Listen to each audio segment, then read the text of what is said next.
When I was researching my book of change stories, looking at success and failure in changing organisations, I asked a very powerful two-part question around the characteristics of successful change projects and the characteristics of the practitioners who were facilitating that project. And I'm going to share some of those insights with you now. And these aren't listed, these are just listed in order of convenience.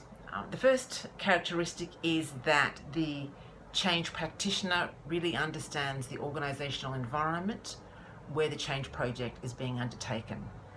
And this is more than just understanding the culture and the business of the organisation, but it's understanding how things get done, which can be sort of the way they're written and then the way things really get done inside an organisation and who are the key players. I was frequently told that an organisation must have the capacity to absorb the project. And this is important because I heard many stories of multiple projects rolling out concurrently, and that this made line managers feel overwhelmed and meant that many of the change initiatives, the effectiveness of them were impacted because of people's lack of capacity to take on board learning to do with another process or another system when there are other different but equally time demanding projects running at the same time. It's been recognised not only by those I interviewed, but in many of the books in the literature to do with change management, that you must have a key and active support of your sponsors, and equally importantly of opinion leaders inside the organisation that you're serving. If you're introducing new systems and processes, the involvement and engagement of the key people who use those systems is key. If you're also doing a very, very large project across multiple sites and perhaps across multiple countries, you need to have done adequate process and role mapping.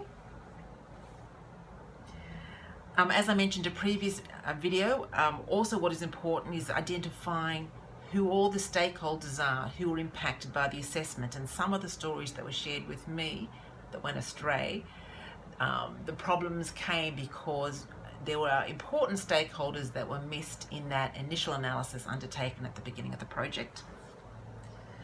There needs to be communication and engagement, and lots of it, particularly for large and complex projects. Projects are often implemented with support of many other players inside the organisation, perhaps inside corporate services, perhaps human resource management or finance, IT, process engineering, so making sure that there's good process and transparency across all the different players who are contributing to the success of the project was also a characteristic of the most successful projects.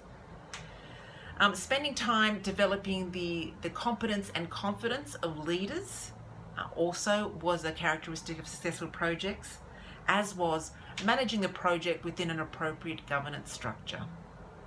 Now, if you'd like to know more, can I encourage you to buy the book, available on Amazon, Google Play, Kobo, and hopefully soon in all good bookstores.